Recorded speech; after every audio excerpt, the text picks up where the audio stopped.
Kemudian yang terakhir kita sampai ini. Babu tahrimi qawlihi li muslimin. Selesai ini masalah keimanan. Jadi sebelumnya ini adalah masalah keimanan.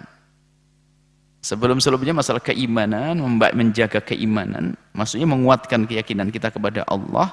Jadi apa? Yang memberi kedap, yang memberi humma, demam Allah, yang menyuruh angin bertiup Allah, yang menyuruh ayam berkokok Allah, yang memberi hujan adalah Allah. Ini keimanan semuanya.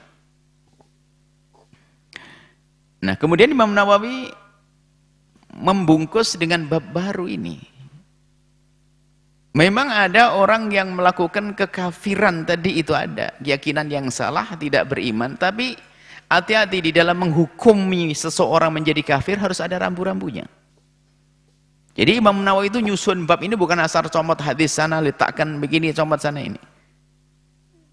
Dan tadi adalah masalah keimanan semuanya, ini ditutup dengan babu tahrimi qauli li muslim ya kafir.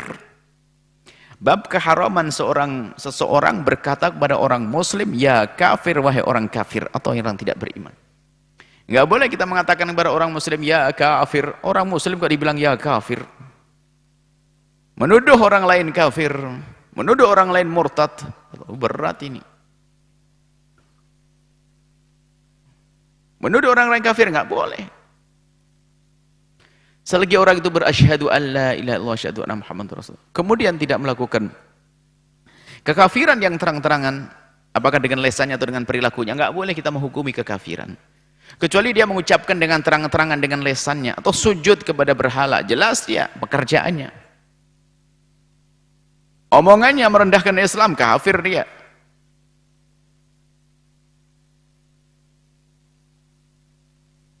Tapi yang tidak jelas nggak boleh kita menuduh orang, mudah menuduh orang menjadi kafir, nggak boleh. Dan itu pendidikan dari baginda Nabi.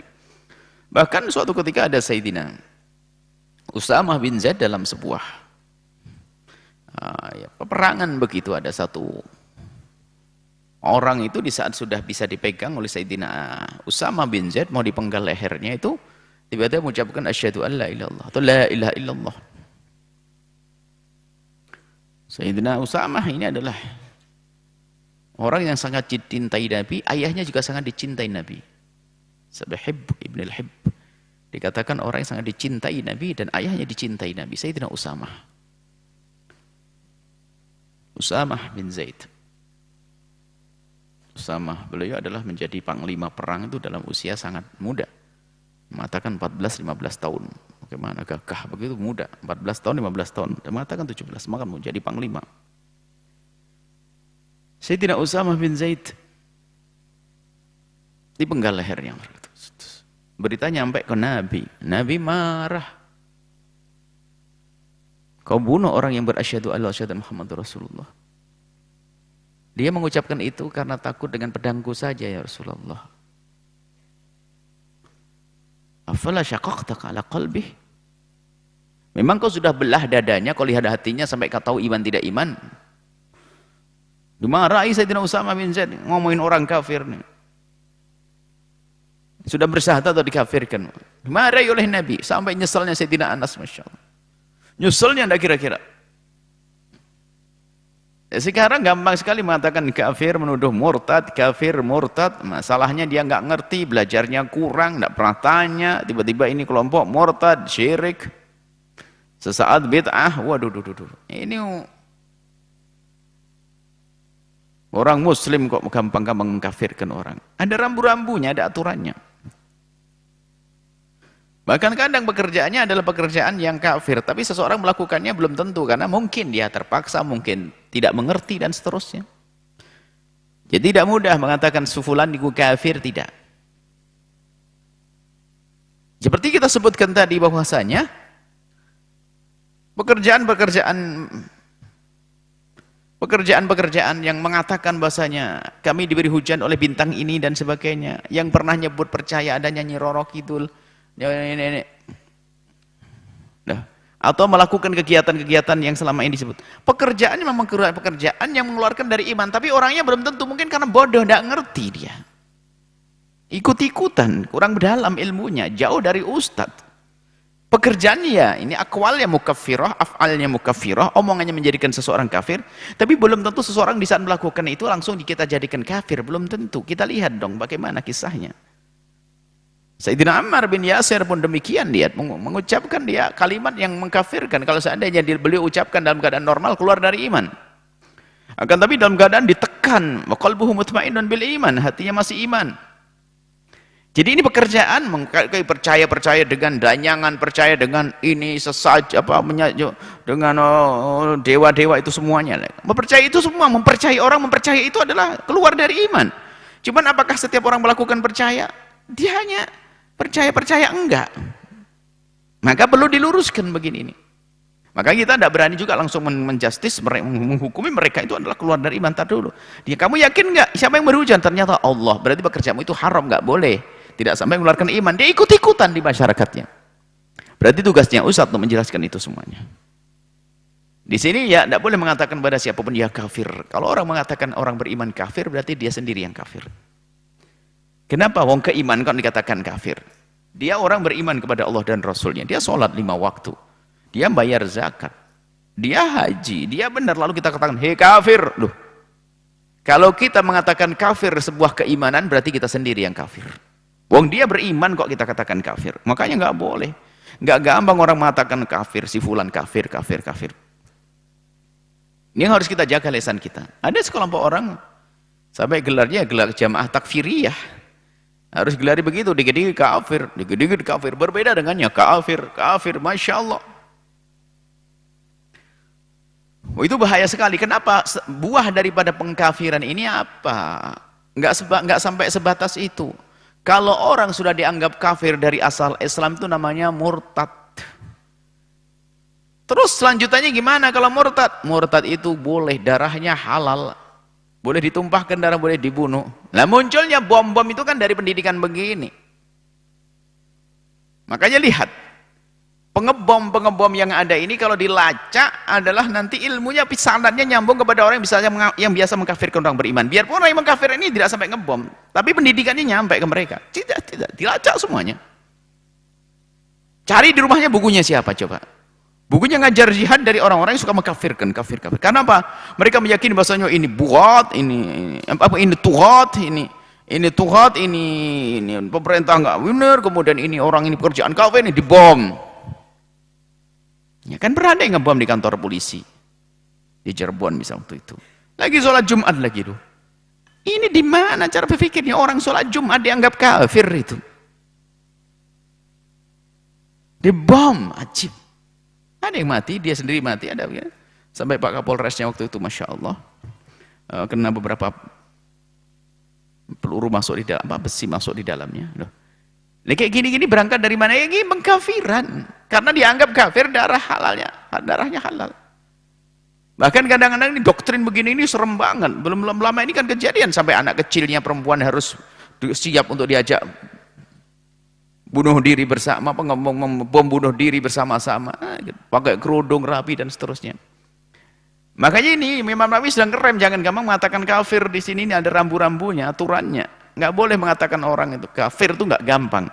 Dicek dulu, didudukkan dulu. Bahkan kalau seandainya ada negara Islam untuk ditegakkan hukuman haddul riddati, hukuman bagi orang yang murtad itu sendiri, ada beberapa proses. Proses pertama adalah nasihat dan istitab. Disuruh tobat dulu, bukan dibom. Bom ini pendidikan dari siapa? Islam tidak ngajarkan begitu, nggak ada. Istitab, panggil dulu, didudukkan, suruh tobat, nggak mau ya sudah. Kalau nggak mau tobat, pedang di atasnya dulu. Kalau sudah pedang di atasnya, kalau sudah nggak mau tobat, berarti memang mau mati dari kemarin. Biarin mati dia, nggak pengen hidup kok. Ini jadi harus waspada tentang masalah pengkafiran. Ali bin Umar dari Sayyidina Abdullah bin Umar radhiyallahu anhuma qala, beliau berkata, qala Rasulullah sallallahu alaihi wasallam bersabda, idza qala ar-rajulu li akhihi, jika ada seorang laki-laki berkata kepada saudaranya, ya kafir, hei orang kafir. Faqad ba'a biha ahaduhuma. Telah kembali dengan kalimat tersebut salah satunya. Pokoknya begini, salah satunya begini. Kalau memang yang dikatakan benar kafir, berarti dia muslim. Kalau yang dikatakan mukmin, dia sendiri yang kafir. Dua orang, yang satu A mengatakan B, ya B kau kafir, dicek dulu B ini beriman atau tidak. Oh, B beriman, berarti yang kafir kamu, hei A, wong B ini orang beriman. Begitu sebaliknya. Atau memang B itu kafir beneran, maka si A tetap iman. Makanya Mbak Abi ahaduhuma, salah satunya yang benar, yang beriman. Jadi kalau ternyata yang dikatakan kafir orang beriman, dia keluar dari iman, mengeluarkan orang.